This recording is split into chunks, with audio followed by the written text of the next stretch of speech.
বৃষ্টি নামলে আমার আপনার অনেকের মনেই হয়তো দোলা দিয়ে ওঠে, হয়তো গানের সুরে প্রিয় মানুষকে বলেই ফেলি একগুচ্ছ কদম হাতে ভিজতে চাই তোমার সাথে। কিন্তু বৃষ্টির আনন্দ কি সব মানুষের মধ্যে সমানভাবেই বর্তায়?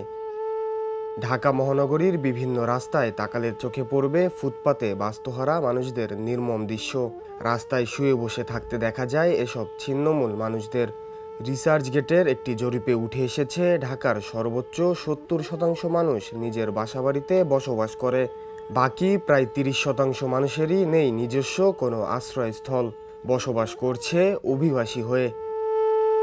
আশ্রয়হীন এইসব মানুষগুলোর জীবনের কোনো নিরাপত্তা নেই মৌলিক অধিকারগুলোর একটিও।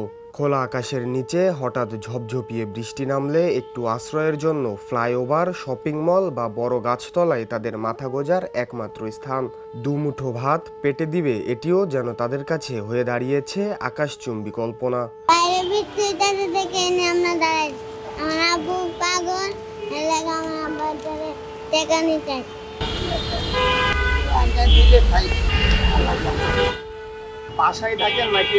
বাসা আগে ছিলাম, ভাড়া ভরা দিতে পারি না দেখে রাস্তায় থাকি। বৃষ্টি নামলেও থাকি এই জায়গায়, আবার বৃষ্টি সেরে গেলে ওই জায়গায় কাঁচায় থাকে। এসব মানুষ বেঁচে থাকার জন্য কেউ বা জড়াচ্ছেন ভিক্ষাবৃত্তিতে, কেউ বা হাঁটছেন অপরাধের দিকে। নগরীতে বেড়েছে চুরি, ছিনতাই, আবার নগরীর অলিগলি দাপিয়ে বেড়াচ্ছে অপরাধের সাম্রাজ্য। কি হবে এদের ভবিষ্যৎ? কেই বা নেবে এদের দায়?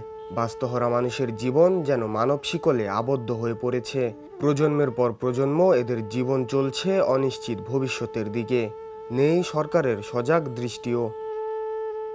বৃষ্টি কি সবার জন্যই শুভকর? কেউ বা বৃষ্টির দিনে উঁচু বহুতল ভবনে বৃষ্টি বিলাসে ব্যস্ত, কেউ বা ব্যস্ত বৃষ্টির সময় একটু আশ্রয়ের জন্য দৌড়ে কোনো নিরাপদ স্থানে যেতে। শাহরিয়ার জামিল নূর, দ্য নিউজ, ঢাকা।